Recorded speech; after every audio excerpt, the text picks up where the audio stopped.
Assalamualaikum warahmatullahi wabarakatuh. Sebelumnya, perkenalkan, nama saya Tian Sadi Prasetyo. Saya mahasiswa Prodi Bahasa dan Sastra Indonesia, Fakultas Bahasa dan Seni, Universitas Negeri Yogyakarta. Di sini saya akan meresensi sebuah novel berjudul Gadis Pantai. Video resensi saya ini saya beri judul Kelas Sosial yang Menghilangkan Rasa Kemanusiaan. Saya beri judul demikian mengingat dari isi dan pesan dari novel tersebut. Dalam video ini juga saya akan membaginya menjadi 4 bagian.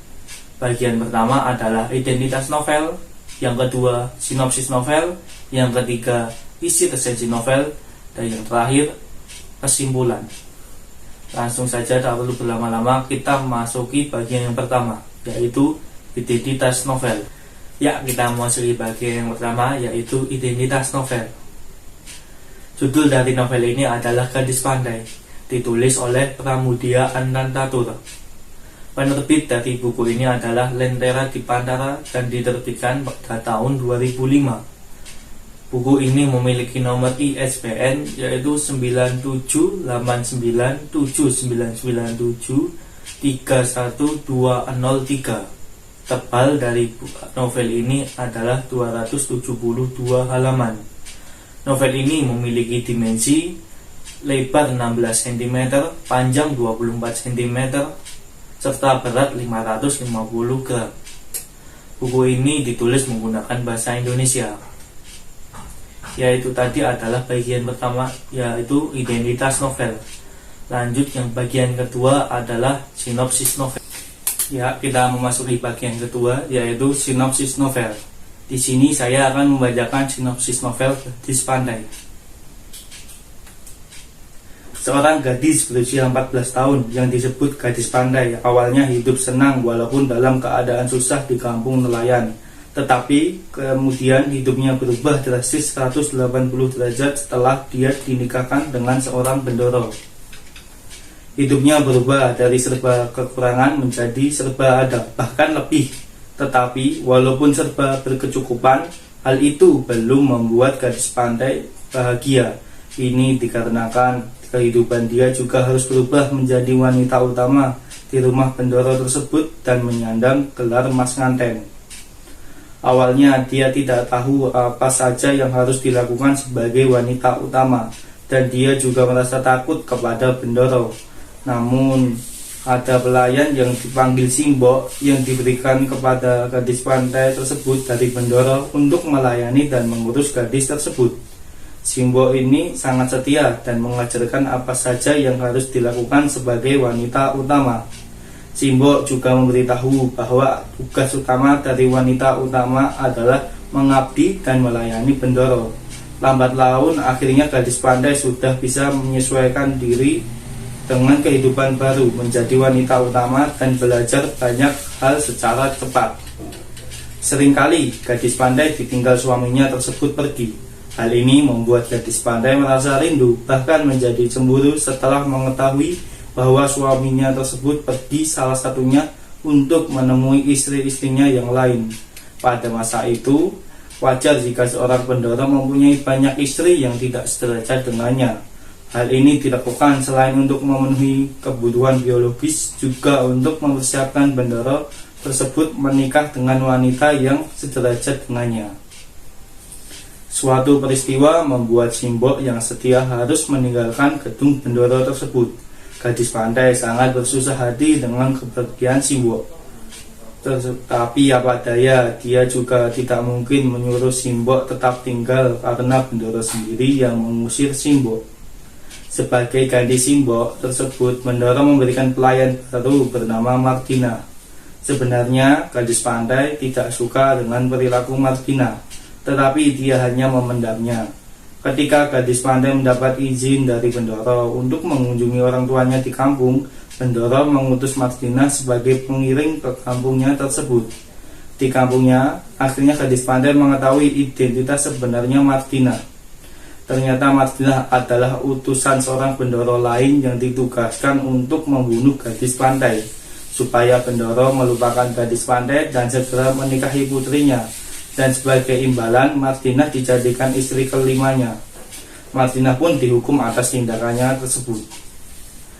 Memasuki usia perkawinan ketiga dengan Bendoro, gadis pantai hamil. Ayahnya gadis pantai akhirnya mengetahui bahwa anaknya hanya sebatas istri percobaan saja. Ia merasa sedih dan iba mengingat nasib putrinya tersebut. Ketika beberapa bulan setelah kelahiran anak gadis pantai, ia didatangi ayahnya. Dan ketika itu pula Bendoro menceraikan gadis pantai lalu memberikan gadis pantai pesangon serta memberikan uang ganti rugi kepada gadis ayah pantai. Lalu Bendoro pun mengusir mereka berdua. Gadis pantai begitu sedih karena tidak bisa bersama putri yang dikandungnya tersebut. Gadis pantai pernah memohon kepada Bendoro untuk membawa putrinya, tetapi yang didapat hanya pengusiran secara kurang manusiawi. Ketika perjalanan pulang menuju kampung bersama ayahnya, gadis pantai memohon izin kepada ayahnya karena tidak ingin melanjutkan perjalanan ke sana. Hal ini dikarenakan gadis pantai malu kalau pulang ke kampung halamannya. Gadis pantai ingin pergi mencari simbok pelayan setianya dulu ke Blora. Sebelum pergi, gadis pantai menitip pesan kepada ayahnya untuk ibunya di kampung.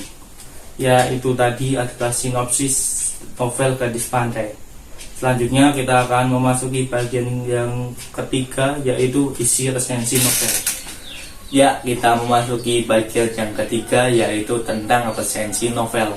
Dalam resensi novel ini, saya membaginya lagi menjadi 5 bagian, yaitu tentang sejarah novel, kedua tentang fisik novel, ketiga tentang penulis, keempat kelebihan novel, dan yang terakhir adalah kekurangan novel. Memasuki bagian yang pertama, yaitu sejarah novel. Novel Gadis Pantai adalah suatu novel yang tidak selesai. Hal ini karena sebenarnya Gadis Pantai merupakan buku pertama dari satu rangkaian trilogi, sedangkan naskah buku kedua dan ketiga sudah diberangus lenyap oleh para penguasa rezim Orde Baru pada tahun 1965. Meskipun seluruh rangkaian naskah trilogi sudah rampung ditulis pada 1962, tetapi baru naskah pertama berjudul Gadis Pantai yang sempat diterbitkan sebagai Feuilleton, cerita bersambung dalam surat kabar antara tahun 1962 hingga 1965. Ketika menerima naskah Gadis Pantai dalam bentuk fotokopi mikrofilm dari bagian dokumentasi perpustakaan ANU Australia, penyuntingnya begitu terkejut karena berbagai kendala yang didapatkan. Kendala seperti salah cetak, baris-baris yang hilang dan terputus di tengah kalimat, serta penempatan nomor urutnya beberapa ada yang terbalik, membuat penyuntingnya perlu bekerja keras untuk memperbarui dan menulis kembali bagian-bagian tertentu dari naskah ini demi kejelasan dan kesinambungan cerita tanpa merubah sedikit pun isi, gaya, dan semangat yang diekspresikan pengarang. Lalu masuk ke bagian yang kedua, yaitu fisik novel. Novel ini memiliki jumlah halaman 272 dan berdimensi panjang 24 cm, lebar 16 cm, serta memiliki berat 550 gram. Desain cover novel Gadis Pantai ini menurut saya sangat sederhana dan kurang menggambarkan inti dari novel. Kemudian lanjut tentang penulis. Pramudia Anantatur lahir pada tahun 1925 di Blora, Jawa Tengah. Walaupun separuh hidupnya dihabiskan di penjara dan karyanya berkali-kali diberangus, tidak membuat Pramudia berhenti menulis. Salah satu karya yang diberangus adalah roman trilogi yang hanya naskah pertama Gadis Pantai yang dapat diterbitkan. Naskah Gadis Pantai merupakan kisah hasil imajinasi pribadi seorang Pramudia tentang nenek dari pihak ibunya, sehingga dapat disebut sebagai roman keluarga. Kemudian lanjut ke bagian yang keempat adalah kelebihan novel.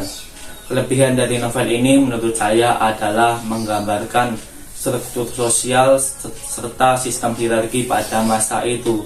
Serta dalam novel ini juga digambarkan jelas praktik feodalisme dalam kehidupan sehari-hari. feodalisme Jawa yang tidak mengenal rasa kemanusiaan serta masih menggunakan sistem sosial membuat orang bawah selalu tertindas. Hal ini sungguh sangat bertolak belakang pada masa sekarang. Feodalisme pada masa sekarang sangat dikecam karena pada dasarnya dalam berbuat hal kemanusiaan kita dilarang membeda-bedakan kelas sosial. Kemudian dalam novel ini juga menggunakan penggambaran yang sederhana dan membuat siapapun yang membacanya mudah terbawa dengan cerita. Kemudian dalam novel ini juga digambarkan kebudayaan Jawa pada masa lalu, serta kelebihan novel yang terakhir adalah buku novel ini menjadi sumbangan sastra dunia dan sudah diterjemahkan ke dalam 42 bahasa. Kemudian lanjut ke bagian terakhir, yaitu tentang kekurangan novel. Kekurangan novel ini yang pertama adalah bahasa yang digunakan kurang komunikatif, dan gaya bahasa yang digunakan menurut saya kurang cocok untuk zaman sekarang dan memerlukan perhatian ekstra untuk memahami beberapa kalimat-kalimat tertentu. Bahasa yang digunakan juga campuran sehingga menurut saya dapat membingungkan beberapa orang yang membacanya. Desain cover novel Gadis Pandai menurut saya juga terlalu sederhana dan kurang menampilkan isi dari novel tersebut. Itu adalah bagian tentang resensi novel. Lanjut ke bagian yang terakhir, yaitu kesimpulan. Ya, kita sudah sampai di bagian yang terakhir, yaitu kesimpulan. Kesimpulan yang dapat saya ambil setelah meresensi novel Gadis Pandai ini adalah novel ini cukup menarik untuk dibaca, terutama tema yang jarang diambil oleh sastrawan. Kemudian penggambaran sederhana cerita oleh pengarang membuat saya sendiri pribadi hanyut ketika membacanya. Namun bahasa yang masih campuran dan kurang komunikatif serta gaya bahasa yang kurang cocok untuk zaman sekarang membuat pembaca, terutama saya sendiri, perlu perhatian ekstra untuk memahami kata-kata tertentu dan kalimat-kalimat tertentu. Itu tadi adalah bagian kesimpulan dan merupakan bagian yang terakhir. Sekian resensi novel Gadis Pandai ini saya sampaikan. Semoga yang sedikit ini dapat bermanfaat dan apabila ada kurangnya mohon dimaafkan. Terima kasih untuk yang sudah menonton. Billahi taufiq wal hidayah. Wassalamualaikum warahmatullahi wabarakatuh.